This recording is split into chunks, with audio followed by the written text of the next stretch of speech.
Pembacaan Kitab Kejadian 17 ayat 1-27. Sunat sebagai tanda perjanjian Allah dengan Abraham.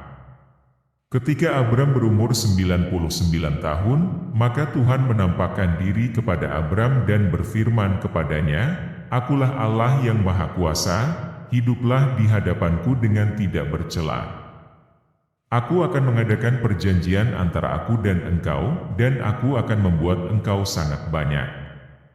Lalu sujudlah Abram, dan Allah berfirman kepadanya, "Dari pihakku, inilah perjanjianku dengan engkau akan menjadi bapa sejumlah besar bangsa. Karena itu namamu bukan lagi Abram, melainkan Abraham, karena engkau telah kutetapkan menjadi bapa sejumlah besar bangsa. Aku akan membuat engkau beranak cucu sangat banyak, engkau akan kubuat menjadi bangsa-bangsa, dan daripadamu akan berasal raja-raja. Aku akan mengadakan perjanjian antara aku dan engkau serta keturunanmu turun-temurun menjadi perjanjian yang kekal, supaya aku menjadi Allahmu dan Allah keturunanmu.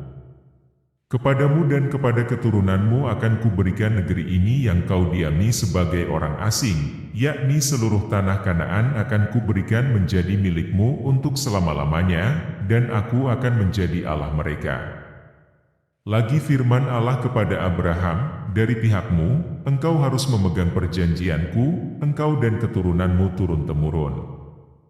Inilah perjanjianku, yang harus kamu pegang, perjanjian antara aku dan kamu serta keturunanmu, yaitu setiap laki-laki di antara kamu harus disunat. Haruslah dikerat kulit khatanmu dan itulah akan menjadi tanda perjanjian antara aku dan kamu. Anak yang berumur 8 hari haruslah disunat, yakni setiap laki-laki di antara kamu, turun-temurun, baik yang lahir di rumahmu, maupun yang dibeli dengan uang dari salah seorang asing, tetapi tidak termasuk keturunanmu. Orang yang lahir di rumahmu dan orang yang engkau beli dengan uang harus disunat, maka dalam dagingmulah perjanjianku itu menjadi perjanjian yang kekal. Dan orang yang tidak disunat, yakni laki-laki yang tidak dikerat kulit khatannya, maka orang itu harus dilenyapkan dari antara orang-orang sebangsanya, ia telah mengingkari perjanjianku."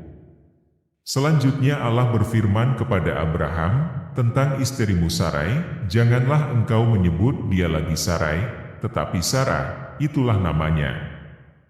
Aku akan memberkatinya, dan daripadanya juga aku akan memberikan kepadamu seorang anak laki-laki, bahkan aku akan memberkatinya, sehingga ia menjadi ibu bangsa-bangsa, raja-raja bangsa-bangsa akan lahir daripadanya." Lalu tertunduklah Abraham dan tertawa serta berkata dalam hatinya, "Mungkinkah bagi seorang yang berumur 100 tahun dilahirkan seorang anak dan mungkinkah Sarah, yang telah berumur 90 tahun itu melahirkan seorang anak?"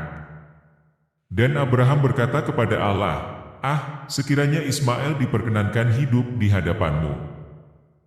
Tetapi Allah berfirman, "Tidak, melainkan istrimu Sarahlah yang akan melahirkan anak laki-laki bagimu, dan engkau akan menamai dia Ishak, dan aku akan mengadakan perjanjianku dengan dia menjadi perjanjian yang kekal untuk keturunannya. Tentang Ismail, aku telah mendengarkan permintaanmu, ia akan kuberkati, kubuat beranak cucu dan sangat banyak, ia akan memperanakkan 12 raja, dan aku akan membuatnya menjadi bangsa yang besar. Tetapi perjanjianku akan kuadakan dengan Ishak, yang akan dilahirkan Sarah bagimu tahun yang akan datang pada waktu seperti ini juga." Setelah selesai berfirman kepada Abraham, naiklah Allah meninggalkan Abraham. Setelah itu Abraham memanggil Ismail, anaknya, dan semua orang yang lahir di rumahnya, juga semua orang yang dibelinya dengan uang, yakni setiap laki-laki dari isi rumahnya, lalu ia mengerat kulit khatan mereka pada hari itu juga, seperti yang telah difirmankan Allah kepadanya. Abraham berumur 99 tahun ketika dikerat kulit khatannya. Dan Ismail, anaknya, berumur 13 tahun ketika dikerat kulit khatannya. Pada hari itu juga Abraham dan Ismail, anaknya, disunat. Dan semua orang dari isi rumah Abraham, baik yang lahir di rumahnya, maupun yang dibeli dengan uang dari orang asing, disunat bersama-sama dengan dia. Demikianlah sabda Tuhan, syukur kepada Allah.